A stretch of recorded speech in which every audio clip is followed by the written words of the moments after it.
What's up everybody? Back at it again with another Magnum Quest video, and in this one I'll be giving my top 5 boss cards, which you probably saw by the thumbnail at this moment. It could change as more players level up the cards. I'll be doing separate videos for the rest of the PvE content and then PvP, since I need to ask around for those. You know this, I'm bad at PvP. Let's get it.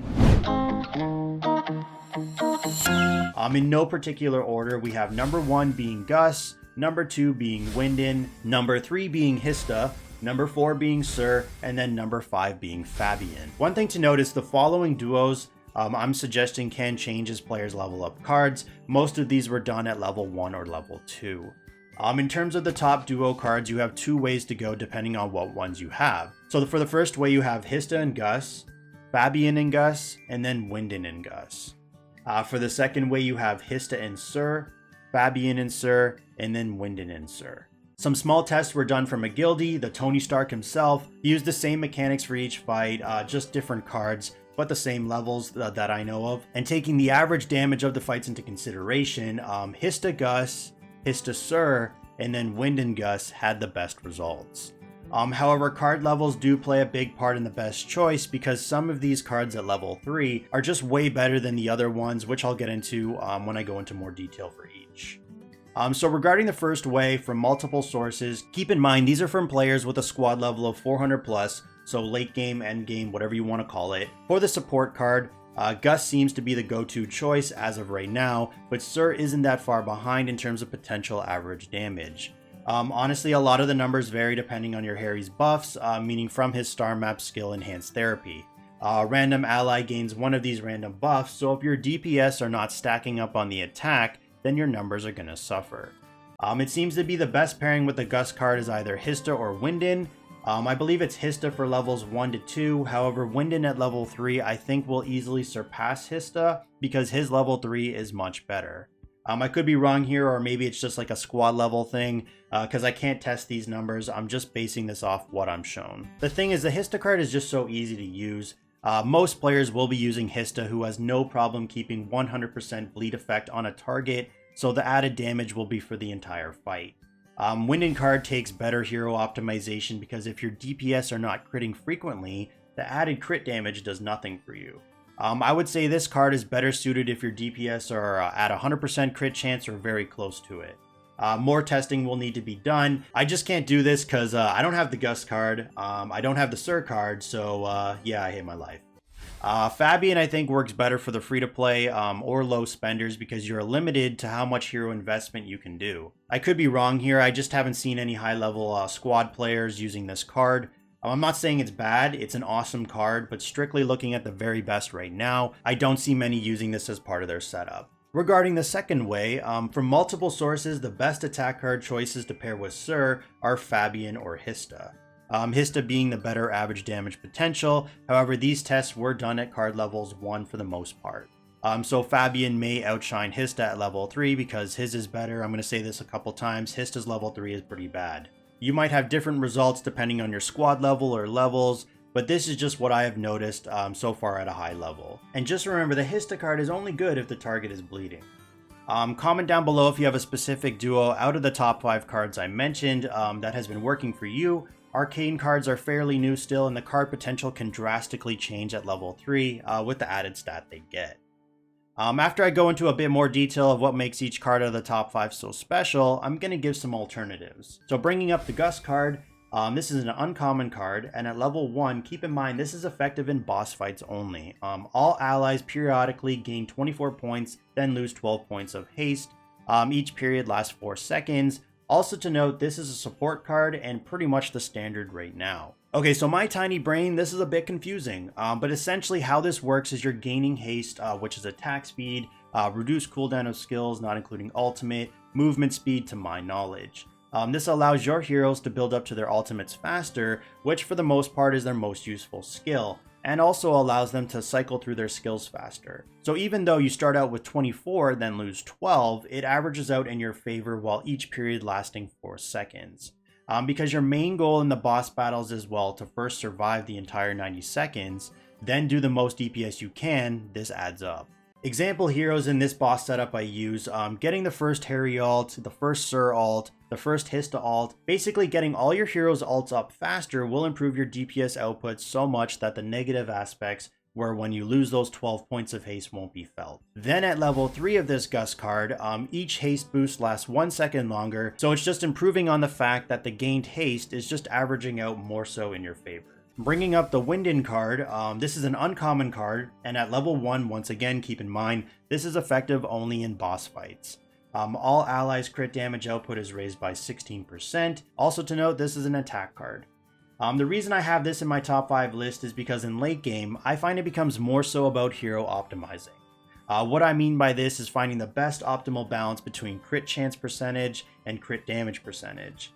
So if you're at this point where your DPS heroes are at those values, personally I'd go with 100%, so you know you're going to be critting each time, then this card will be more beneficial to you. Crit damage will just be amplifying your current damage to reach higher numbers. One of the best things about this card is at level 3, back row allies crit damage output is raised further by 12%. So you can actually use this to your advantage by, let's use the typical guild boss meta team, seen here. Eventually you will be replacing Fang with Issy due to the faction advantage wild heroes have over Forest, which is what the guild boss is. So you can place your Hista and your Fang in the back so they receive that 12% extra crit damage, and then when the fight starts they simply walk up while still benefiting because they were initially in the back row. It's a very solid card with a lot of potential damage, but like I said, this is more so for late game players or better worded spenders, because you're going to want to have your heroes max star map with a very nice statted gold rune. Bringing up the Hista card, this is an uncommon card and at level 1, but keep in mind this card is universal. You can use it everywhere in PvE and PvP, so that's another reason why the value of this card increases due to the options available, and it's also an attack card. So at level 1, all allies damage output towards enemies suffering the bleed effect is raised by 12%. Now just remember, this only adds the damage to bleeding targets. So example heroes that can apply bleed would be like Ares, Cyan, or the most optimal would be Hista. Now the reason why Hista is the most optimal is because how her skill kit works is she can have 100% uptime of the bleeding effect on her target, which would be in this example, the guild boss. So for the entire 90-second boss fight, all your heroes are going to be doing 12% extra damage. Really nothing more to say about this. It's a great card if you use heroes with bleeds. However, her level 3 is very poor. I'm going to be using Hista as an example because she's a top tier boss damage dealer. However, her level 3 of the card is very poor. The duration of the bleed effect applied to enemies increases by 30%. When you're using Hista, this is pretty much of a waste here of an extra stat since, like I said, she already has 100% uptime of the bleeds on her target. Bringing up the Sir card, this is a rare card and at level 1, but keep in mind this card is universal, can be used anywhere just like the Hista card, but it's also a support card. At level 1, all allies attack is raised by 0.8% every 5 seconds. Even though this card can be used anywhere, I feel it will shine more so for bosses due to the fact you actually want to survive the entire boss fight. For the rest of the PvE content like dungeons and chapter adventure or PvP, you want the fight to win as quick as possible so there's less chance of RNG, meaning randomness of variables. I actually thought the higher your squad level, the more this card would benefit, but I've noticed from the top players, basing this off players in my main account's guild, they found the Gus card outperforms, or at least that's what I see most of them using. Think of this card much like the gold red attack rune, gaining increased stats over time. So at the end of the fight, you will have accumulated about 14.4% attack, but remember this is gradual. It's going to start with a small value, then as the fight continues, it gets better, so the bulk of this card's value is towards the end of the fight. At level 3, the extra stat is Def, which is raised by 1.2% alongside the attack. It's okay, I mean it helps with survivability, but how I play this game is full glass cannon, meaning I very rarely focus on defensive, so I would have liked to see something else regarding attack, but it can be helpful for lower squad level players who struggle with survivability. And finally, bringing up the Fabian card, this is an uncommon card and at level 1, but keep in mind this is effective only in boss fights, and is also an attack card. At level 1, all allies' attack speed is raised by 20%. This card is a game changer for most players. Gaining that boost of attack speed increases damage and makes all of your heroes reach their ultimates faster. It's great for players who are stuck at the crossroad where you're doing too much damage for your squad level or levels. So the Hatred, for example, on the guild boss seen here is gaining too much for your hero's survivability. This is why many players pre-level 400, because I believe after 400 the survivability issue goes away. I could be wrong, but I know it's in the low 400s. Have to add an Arthur into their team in order to survive the whole boss fight. At level 3, the attack speed of front row allies increases by 15%. I would rather have this affect both my DPS, so it's kind of unfortunate here because the way the meta is regarding boss setups, you want Cinia in the front. However, I think this benefits players utilizing Arthur more because of this reason. When you add the Fabian card, I believe you can drop Cinia and add in another DPS in her spot, while still maintaining 100% uptime of your Harry's ultimate, or at least close to it. You may still need like a decent green energy rune with a lot of attack ER. I'm not really too sure. Like I said, I've just been doing this on my second and third account and their runes are garbage. Maybe you'll have like 2 to 3 seconds of downtime in between, but this will boost your boss damage while maintaining the survivability with Arthur. So let's test this quickly on my lower account. I'll have to stop the fight like 1 second before it ends, just so to give you like a general idea. So for the first fight, I'm going to use Cinia in my setup and see what I can get. I'm going to skip to the end to save on video length. My runes and gear are horrible, by the way. Nothing worth showing, as runes are probably the hardest thing for free-to-play to acquire, at least a decent one. So they're using silvers, and their gear is probably 4-star, 5-star. Okay, so at 1 second, I did 313 million DPS. My Sir actually died at the 1 second, but I'm too lazy to retry for another run. Now let's try without Cinia and add in another DPS. I'm going to use Winden because he will be buffing my Sir, plus doing some decent damage himself. I don't have an invested Hista or Issy yet. Once again, I'll skip to the end. So you can clearly see this is 100% way better and will only improve if you had a solid Hista or Issy instead of what I've been using, which was Winden. Of course, I did let this finish the battle, but regardless, the setup with Cinia would never have came close to this. It's a very solid card for free-to-play or low-spender players to utilize because survivability is a huge issue, especially on the guild boss. Okay, so now that I went over my top 5 boss cards, I'm just going to quickly mention some alternatives. I know the video is already getting pretty lengthy. So for the attack card, common card options, you have like Len, who increases allies crit rate, Gaia, who increases all allies damage, then your typical ones like increased magic or physical, but those only affect certain heroes, whereas the first two I mentioned are for everyone.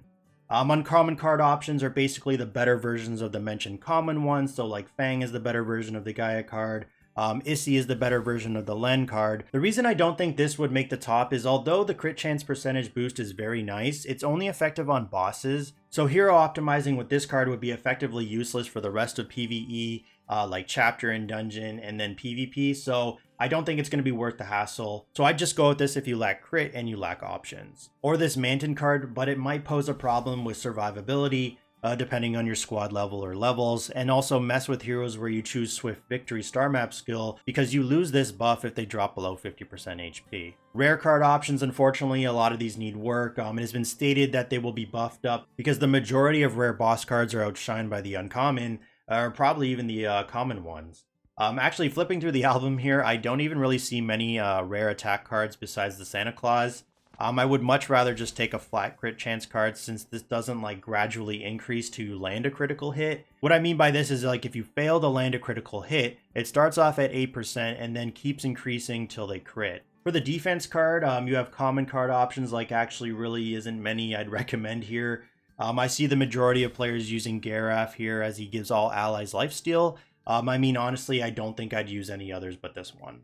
Uncommon card options like Fair, all allies def raised by 24%. Alwyn, there's a 16% chance allies healing spell may double their effect. This would be pretty low on my priority list and still would favor Garaf, but it is there. And then Carlotta, all allies lifesteal, so the superior version of Garaf. Rare card options like the Grandmaster Fang. I'm actually kidding, don't use this card, it's really bad. The shield is basically non-existent. This would be an example of a rare boss card that will hopefully get buffed. I think the go-to card here would be Golden Dawn. When allies are healed beyond full HP, 20% of the overflowing HP is converted into shields. This syncs up really well with Arthur. I was using this card on my account where I showed the Fabian damage difference dropping Cinia. The shield bar you end up getting due to how fast you cycle through your hero's skills skyrockets survivability. And then also you have the Soul Crow would be another example. Very similar to the Grandmaster Fang card where it's just not good enough. For the support card, you have common card options like, well, Basically none. Unfortunately, there isn't any here, so yeah, moving on. Uncommon card options would be like Amelia. This is what I've been using since I haven't been able to pull the Gus card. I think I've used like 90,000 dust alone on Wednesdays where you just have an increased chance for Hunter cards, and still no luck. It hurts, it really does. So until then, I use this card, which isn't bad by any means. The Gus card is just superior, especially because at level 3 for the Amelia card, the added stat only affects forest heroes and not everyone. You also have the Naomi card for an attack and death boost, or Vieira if you don't have any others to help with attack energy regen. Rare card options would be like the War Chief card. Once again, I'm just kidding here. This is another boss card I think needs some tweaking, because if you have survivability issues, throw in Arthur. Maybe this card can help if you're still dying, but I think Arthur should be enough. Also, up until level 3, it only affects front row, and the guild boss does AoE damage, so your back heroes can just die. And then we have the Ranger card once again, another boss card, basically useless. 60 points of energy at the start of battle, and then that's it. This one's a pass for me, so yeah, there really isn't any good boss rare cards besides Sir. It can easily change as more players level up their cards and more testing is done, but this seems to be a very solid base to start from. As always, thanks for watching. Leave a like if you enjoyed the video, subscribe for future videos, and stay tuned for the next one.